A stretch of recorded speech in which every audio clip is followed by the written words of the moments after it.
जय हिंद दोस्तों, दिव्य हिंदी एकेडमी में आपका स्वागत है। मैं सुभाष आज पढ़ाने वाला हूं आप लोगों को राजपूत काल। तो राजपूत काल के बारे में हम लोग पढ़ेंगे। उसके पहले आपको बताते हैं कि दिव्य हिंदी एकेडमी से जो ये चैनल है, जो नाम है चैनल का, उसमें आपको प्लेलिस्ट मिलेगा भारत का इतिहास। भारत का इतिहास जो प्लेलिस्ट मिलेगा तो सिंधु घाटी सभ्यता से लेके दोस्तों एकदम इतिहास का जो प्रारंभिक काल पढ़ा जाता है वहाँ से लेकर के हम लोग राजपूत काल तक पहुँच गए हैं। तो आपको वीडियोज अपलोडेड मिलेंगे।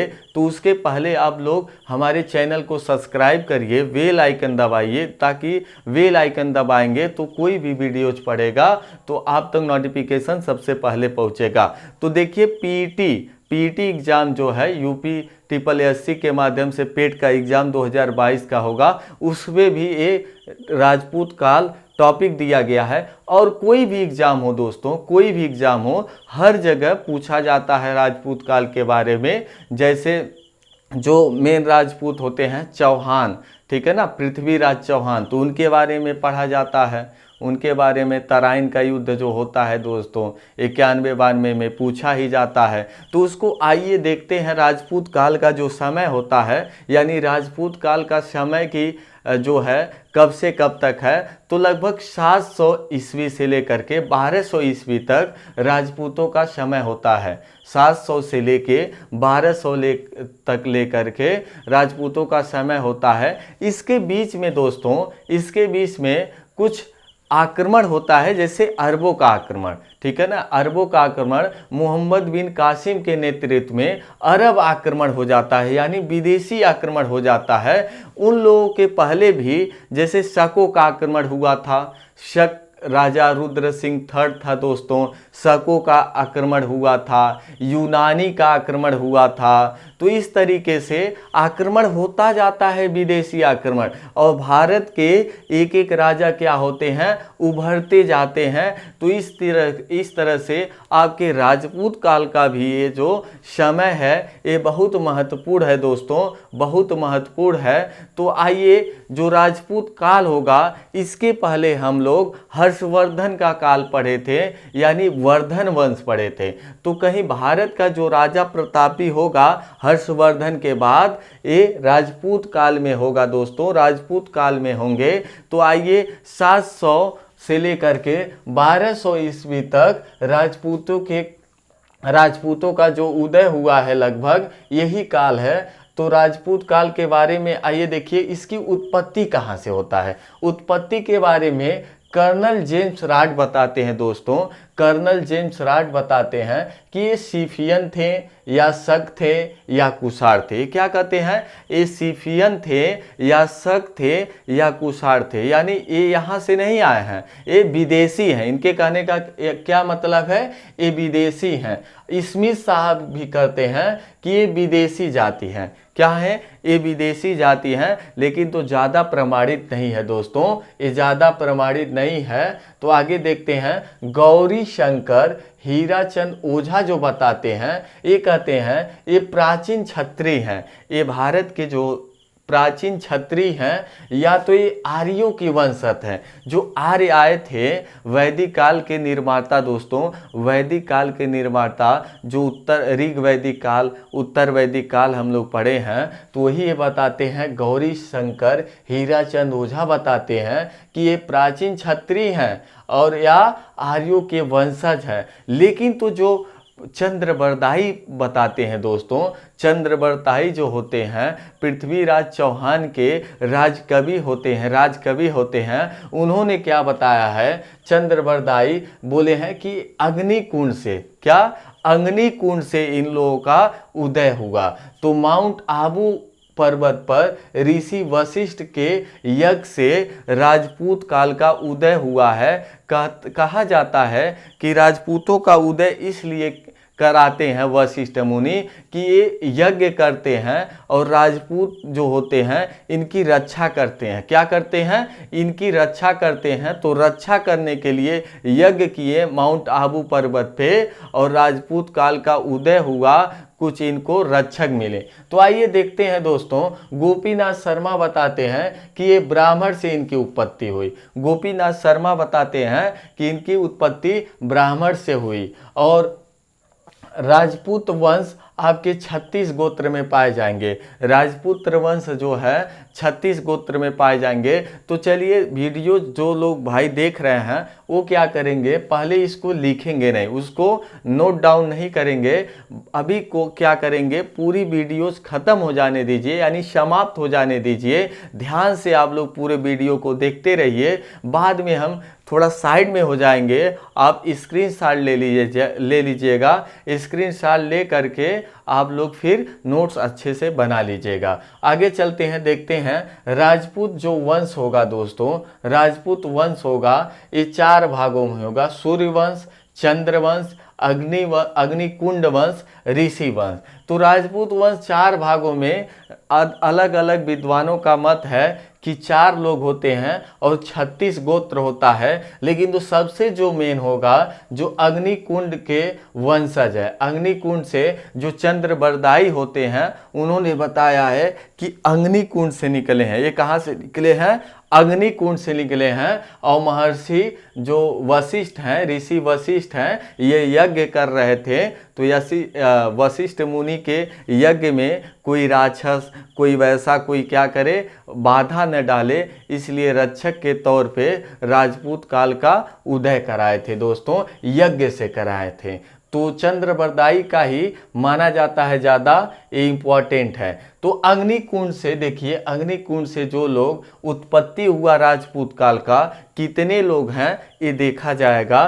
तो चलिए पहला है गुर्जर प्रतिहार वंश। क्या है? गुर्जर प्रतिहार वंश है दोस्तों। ये गुजरात से लेकर के राजस्थान तक फैला था। गुर्जर प्रतिहार वंश जो है राजस्थान से लेकर के कहाँ तक फैला था? राजस्थान तक।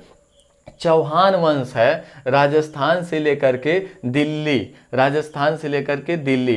तो अग्निकुंड वंश के यानी अग्निकुंड से जो वंश निकला है, तो ये गुर्जर प्रतिहार वंश है, चौहान वंश है, परमार वंश है, चालुक्य सोलंकी वंश है। ये 4 को हम लोगों को पढ़ना है, बहुत महत्वपूर्ण है चारों। तो गुर्जर प्रतिहार वंश गुजरात से राजस्थान फैला था। चौहान वंश है राजस्थान से दिल्ली। परमार वंश है मालवा से धार। चालुक्य सोलंकी वंश है, ये गुजरात में था दोस्तों, गुजरात में था। आइए पहला वंश जो पढ़ा जाएगा हम लोग, गुर्जर प्रतिहार वंश पढ़ा जाएगा। क्या? पहला वंश गुर्जर प्रतिहार वंश पढ़ेंगे। तो संस्थापक, इस वंश के संस्थापक जो होते हैं दोस्तों, ये नागभट्ट प्रथम। इस वंश का जो संस्थापक होगा नागभट्ट प्रथम होगा दोस्तों। तो इस वंश के सबसे प्रतापी राजा, ऐसे ऑब्जेक्टिव क्वेश्चन बनते हैं कि इस वंश का यानी गुर्जर प्रतिहार वंश का संस्थापन कौन है? तो नागभट्ट प्रथम बताइए। प्रतापी शासक कौन था? तो ये प्रतापी शासक, गुर्जर प्रतिहार वंश का प्रतापी शासक जो था दोस्तों, मिहिर भोज था। मिहिर भोज था। ये आदिवराह की उपाधि भी धारण किया था। क्या? आदिवराह की उपाधि भी धारण किया था। तो ऐसे आपसे क्वेश्चन पूछ सकता है कि जो मिहिर भोज था दोस्तों, ये किसका उपाधि धारण किया, या आदिवराह की उपाधि किसने धारण किया? तो याद रखिए प्रतापी शासक जो था यानी राजा मिहिर भोज था, ये आदिवराह की उपाधि धारण किया। तो आगे चलेंगे, जो विस्तार है गुर्जर प्रतिहार वंश का विस्तार है, ये गुजरात से लेकर के दक्षिण राजस्थान तक, गुजरात से लेकर के दक्षिण राजस्थान तक ये फैला होता है। गुर्जर प्रतिहार वंश गुजरात से लेकर के दक्षिण राजस्थान तक, दक्षिण पश्चिम राजस्थान तक फैला होता है। आगे देखते हैं, गुर्जर प्रतिहार वंश की राजधानी के बारे में देखेंगे दोस्तों। राजधानी के बारे में देखेंगे तो राजधानी 2 जगह होती है। पहले उज्जैन होती है, बाद में कन्नौज हो जाती है। पहले उज्जैन रहती है, बाद में कन्नौज हो जाती है। अब नागभट्ट प्रथम जो है, नागभट्ट प्रथम है, इस वंश के पहले, तो इनके समय में अरब आक्रमण हो जाता है। 712 ईस्वी में अरब आक्रमण होता है और उसके पहले ये क्या करते हैं, अरब आक्रमण को असफल करते हैं। अरब आक्रमण को क्या करेंगे, असफल करेंगे। आपसे क्वेश्चन पूछेगा कि गुर्जर जो प्रतिहार वंश है उसमें कौन सा राजा ऐसा था कि वो अरब आक्रमण को असफल किया। ये कहाँ से जानकारी मिलता है कि नागभट्ट प्रथम अरब आक्रमण को असफल किए, तो ग्वालियर अभिलेख में लिखा है दोस्तों, ग्वालियर के अभिलेख में लिखा है। आगे चलेंगे, एक वत्सराज होते हैं जो राजा, ये वत्सराज के समय में त्रिपक्षी युद्ध शुरू हो गया था दोस्तों। त्रिपक्षी यानी तीन ओर से तीन राजा लड़ते थे, यानी तीन पक्ष होता था। तो ऐसे पूछ सकता है आपसे क्वेश्चन कि कौन से ऐसे राजा थे कि उनके समय में कौन सा ऐसा राजा था कि उसके समय में त्रिपक्षी युद्ध शुरू हुआ, तो आप बताइएगा वत्सराज।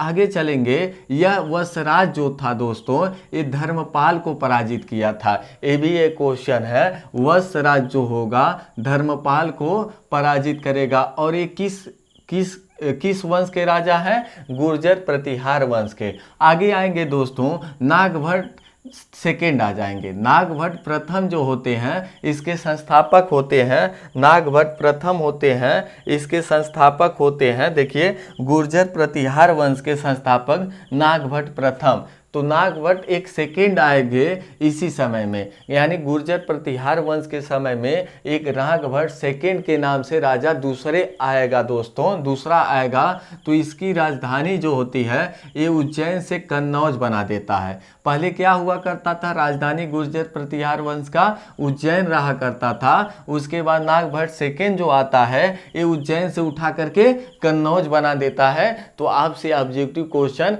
ऐसे भी बन सकता है दोस्तों। तो आगे चलिए, गुर्जर प्रतिहार वंश का जो अंतिम शासक होता है ये यशपाल होता है। आपसे क्वेश्चन ऐसे भी बन सकता है और बना भी है दोस्तों, बहुत बार ऑब्जेक्टिव क्वेश्चन पूछा है कि अंतिम शासक जो होता है गुर्जर प्रतिहार वंश का वो यशपाल होता है। आगे चलेंगे, जो दूसरा हम लोगों को पढ़ना है, दूसरा गहलवाड़ वंश।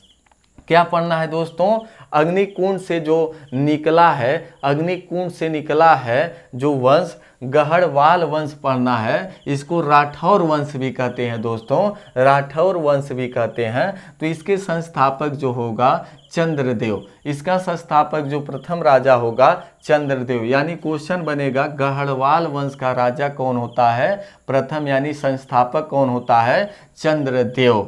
और जो राजधानी होगा दोस्तों वाराणसी, यानी गढ़वाल वंश की राजधानी यानी राठौर वंश की राजधानी जो होगा वाराणसी होगा। याद रखिएगा, वाराणसी यूपी वाला जो काशी है। आगे चलेंगे, गढ़वाल वंश के यानी राठौर वंश का अंतिम जो शासक होगा दोस्तों जयचंद, अंतिम जो शासक होगा जयचंद, जिसने भारत के साथ विश्वासघात किया।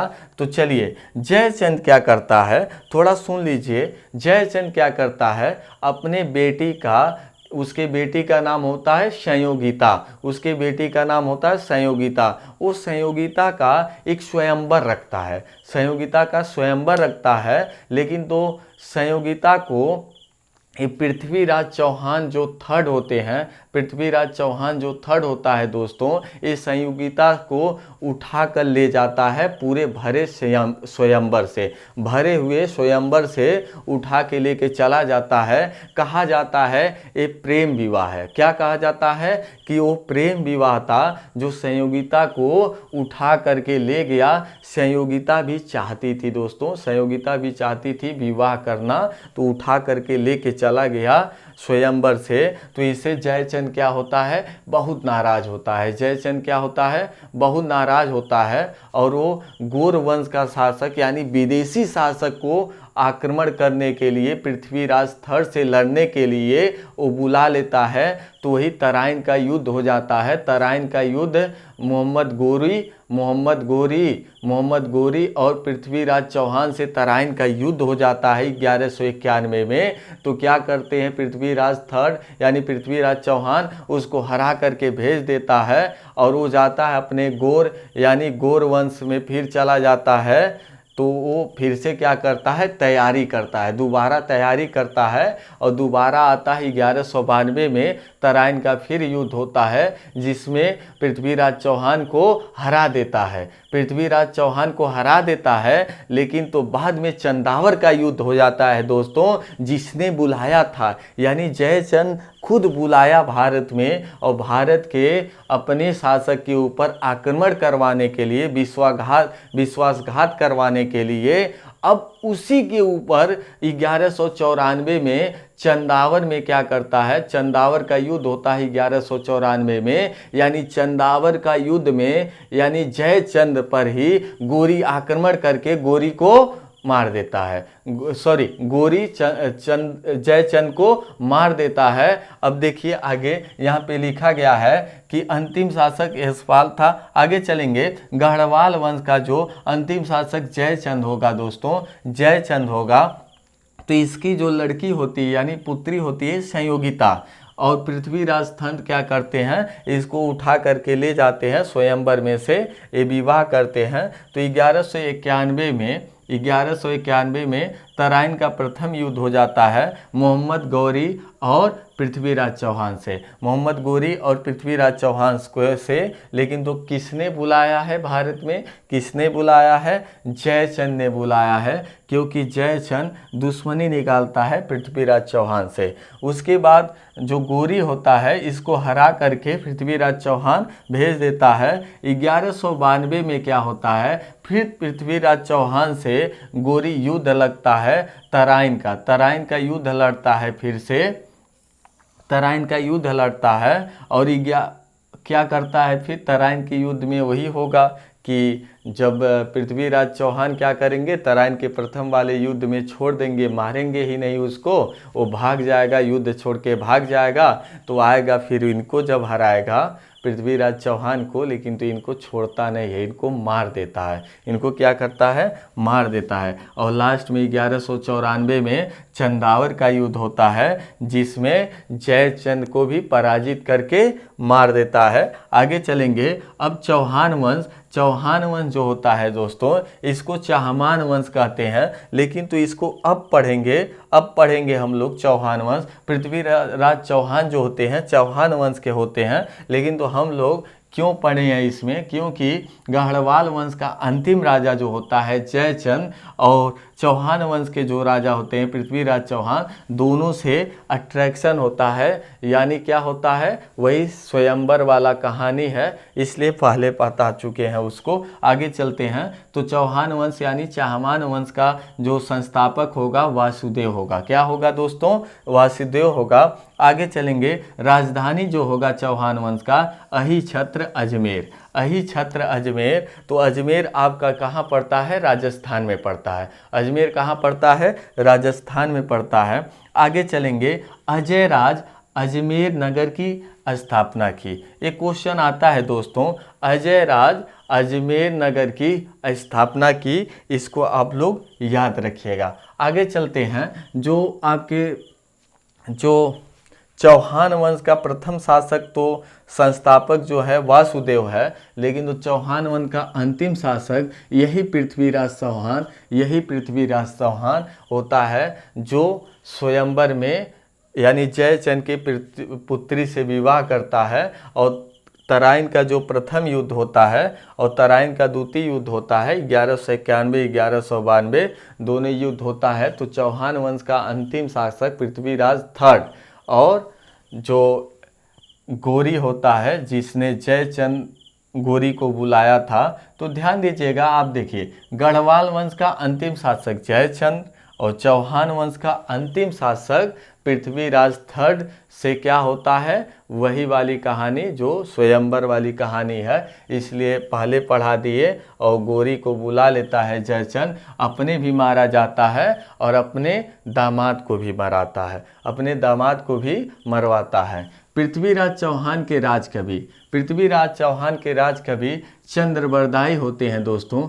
चंद्रबरदाई होंगे जो पृथ्वीराज रासो की रचना करेंगे। ये देखिए पृथ्वीराज रासो जो है पृथ्वीराज चौहान के बारे में गुणगान किया गया है। पृथ्वीराज चौहान के बारे में ही गुणगान किया गया है। उन्हीं के बारे में, उनके युद्ध के बारे में, कैसे युद्ध लड़े वही सब क्या लिखा गया है, पृथ्वीराज रासो के बारे में चंद्रबरदाई जो राजकवि होते हैं पृथ्वीराज चौहान के समय में वही लिखे हैं। आगे जयानक, जयानक पृथ्वीराज विजय लिखे हैं। क्या लिखे हैं? जयानक पृथ्वीराज विजय लिखे हैं।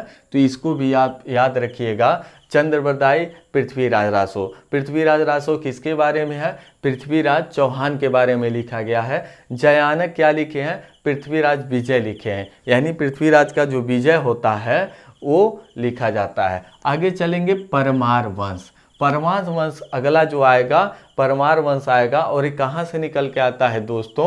ये कहाँ से निकल के आता है? क्या कहा जाता है? चंद्रबरदाई जो बोलते हैं कि ये अग्निकुंड से निकला है। कहाँ से निकला है? अग्निकुंड से निकला है।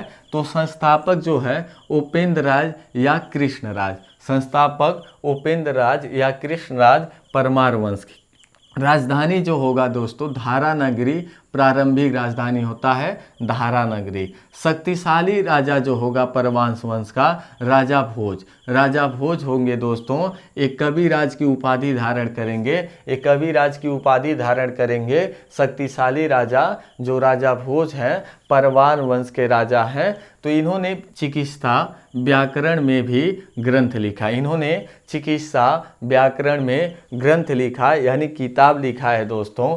तो धारानगरी संस्कृत विश्वविद्यालय, धारानगरी में क्या करते हैं? ये संस्कृत विश्वविद्यालय का स्थापना करवाते हैं। ये भी एक क्वेश्चन है कि धारानगरी में संस्कृत विश्वविद्यालय का निर्माण किसने करवाया? तो आपको आएगा राजा भोज, आंसर होगा राजा भोज।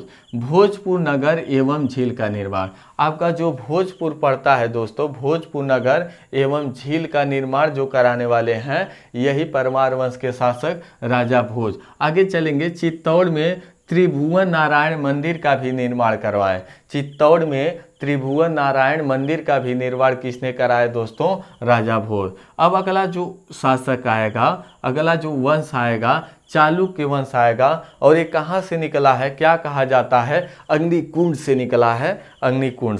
चालुक्य वंश कहें या सोलंकी वंश कहें, चालुक्य वंश कहें या सोलंकी वंश कहें, और ये कहाँ से निकला है? अग्निकुंड से निकला है। और यही हम लोगों को लगभग अंतिम ही पढ़ना है। चालुक्य वंश, सोलंकी वंश। संस्थापक मूलराज फर्स्ट, संस्थापक मूलराज प्रथम, चालुक्य वंश या सोलंकी वंश का संस्थापक मूलराज फर्स्ट।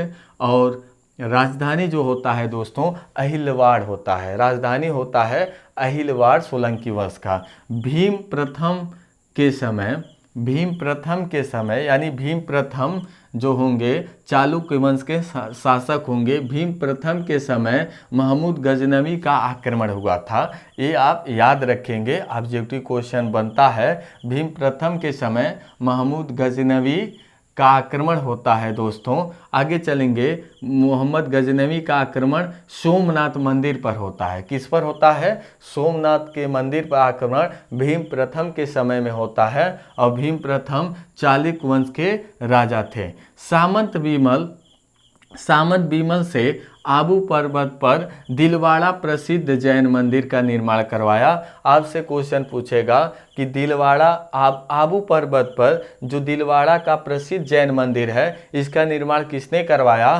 तो भीम प्रथम दोस्तों, भीम प्रथम बीमल सामंत से यानी सामंत बीमल ने यहाँ लिखा है, सामंत बीमल द्वारा आबू पर्वत पर दिलवाड़ा का प्रसिद्ध जैन मंदिर का निर्माण करवाया गया है। आगे चलेंगे, जो चालुक्य वंश होगा दोस्तों, चालुक्य वंश या सोलंकी वंश का जो अंतिम, पहले देखेंगे शक्तिशाली शासक, पहले देखेंगे शक्तिशाली शासक जय सिंह सिद्धराज, जय सिंह सिद्धराज होगा दोस्तों। आज से पूछेगा चालुक्य वंश सोलंकी वंश का जो सबसे शक्तिशाली राजा होगा वो कौन होगा? तो आप बताइए, जय सिंह सिद्धराज, इसको याद रखिएगा। आगे चलेंगे, अंतिम जो शासक होगा दोस्तों भीमदूती होगा। अंतिम शासक जो होगा चालुक्य वंश का यानी सोलंकी वंश का भीमदूती होगा। अब आएंगे तोमर वंश पे। तोमर वंश का जो संस्थापक होगा दोस्तों अनंगपाल होगा। तोमर वंश का संस्थापक जो होगा राजा अनंगपाल होगा। और 12वीं सदी के लगभग, 12वीं सदी के लगभग यानी 1200 ईस्वी के लगभग की बात है, तोमर वंश का संस्थापक अनंगपाल होगा। आगे चलेंगे, एक वंश और पढ़ना है, केवल संस्थापक पढ़ लीजिए यही काफ़ी है। पाल वंश आएगा दोस्तों, पाल वंश। पाल वंश का जो संस्थापक होगा गोपाल होगा। एक क्वेश्चन पूछता है कि पाल वंश का संस्थापक कौन है, तो गोपाल है। आगे चलेंगे, पाल वंश का जो राजधानी था ये मुंगेर बिहार, ये मुंगेर बिहार था दोस्तों। पाल वंश का जो राजधानी था मुंगेर बिहार में पड़ता है, वही राजधानी था। तो इसमें जो शक्तिशाली शासक होगा दोस्तों, यानी पाल वंश का शक्तिशाली शासक जो होगा धर्मपाल होगा। पाल वंश का शक्तिशाली जो शासक होगा धर्मपाल होगा। तो आइए, धर्मपाल एक विश्वविद्यालय का निर्माण करवाता है। आप लोगों को दिखेगा नहीं, हम नीचे लिख दिए हैं। धर्मपाल विक्रमशिला विश्वविद्यालय का निर्माण करवाए दोस्तों। धर्मपाल क्या किया है, विक्रमशिला विश्वविद्यालय का निर्माण करवाया है। विक्रमशिला विश्वविद्यालय का निर्माण करवाया। और ये जो आपके पाल वंश के जो संस्थापक हैं गोपाल, इन्होंने उदंतपुरी वर्तमान में बिहार शरीफ, वर्तमान मतलब बिहार शरीफ में पड़ता है, पहले क्या नाम था, उदंतपुरी था, अब नाम है बिहार शरीफ। वहाँ पे एक मठ और विश्वविद्यालय का निर्माण करवाया किसने, पाल वंश का संस्थापक। जो पाल वंश का संस्थापक गोपाल है, ये उदंतपुरी वर्तमान में पड़ता है बिहार शरीफ में, मठ और विश्वविद्यालय का निर्माण करवाया। तो आइए आप लोग इसको पूरे को स्क्रीनशॉट ले लीजिए, स्क्रीनशॉट ले लीजिए दोस्तों, नोट्स बना लीजिएगा। अगला वीडियो आप लोगों का आएगा जो 712 ईस्वी जो अरबों का आक्रमण होता है मोहम्मद बिन कासिम के नेतृत्व में, वहीं से हम लोग वीडियो बनाएंगे दोस्तों। वहीं से हम लोग क्या करेंगे, फिर से पढ़ेंगे। ये बीच में क्या आया, राजपूत काल आया, तो इसको हम लोग पढ़ चुके हैं, एक भी क्वेश्चन आपका बाहर नहीं जाएगा। तो चलिए, चैनल को सब्सक्राइब कर दीजिएगा, बेल आइकन दबा दीजिएगा। जय हिंद।